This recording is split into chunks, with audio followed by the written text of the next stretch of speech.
आता पाहूया राजकीय विश्वात काय सुरू आहे त्या संदर्भातल्या टॉप 9 बातम्या। शिवरायांचा पुतळा बनवणारा शिल्पकार जयदीप आपटेच्या कल्याणमधील घराबाहेर सुरक्षा वाढवली। जयदीप आपटे अजूनही फरार, पोलिसांकडून शोध सुरू। बदलापूरच्या शाळेत चिमुकलीवर अत्याचार, संसार चालक फरार। शिवाजी महाराजांचा पुतळा पडला, शिल्पकार फरार। सरकारची फरार व्हा योजना सुरू, जितेंद्र आव्हाड यांचा हल्लाबोल। शिवसेना आणि राष्ट्रवादी काँग्रेस आमदार अपात्रता प्रकरणी 3 सप्टेंबरला सुनावणी। दोन्ही प्रकरणं सारखी असल्याने एकापाठोपाठ सुनावणी होणार। मुख्य न्यायमूर्ती धनंजय चंद्रचूड यांच्या समोर होणार सुनावणी। शिवसेना ठाकरे गटाचे नेते विनायक राऊतांकडून नारायण राणेंची लेखी तक्रार। राणेंनी मालवणमध्ये दिलेल्या धमकीबाबत पंतप्रधान मोदींकडे तक्रार। एमपीएससी आयोगात सरकारचा वाढता हस्तक्षेप हा गंभीर प्रकार।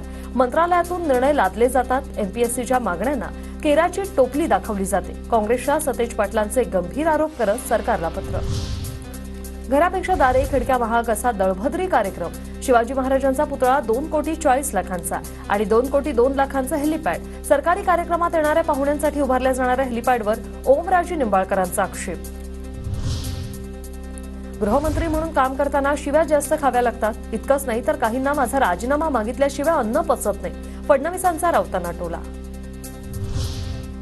3 लाखांची गाडी तानाजी सावंतांना 30 लाखांना पास करून घ्यायची होती, पण अजितदादांनी फाईलवर सही केली नाही, त्यामुळे सावंत संतापले, आव्हाडांचा आरोप। नागपुरात लाडकी बहीण योजनेच्या कार्यक्रमावर आशा सेविकांचा बहिष्कार। आश्वासनानंतरही मागणी पूर्ण केली जात नसल्याने आक्रमक पवित्रा।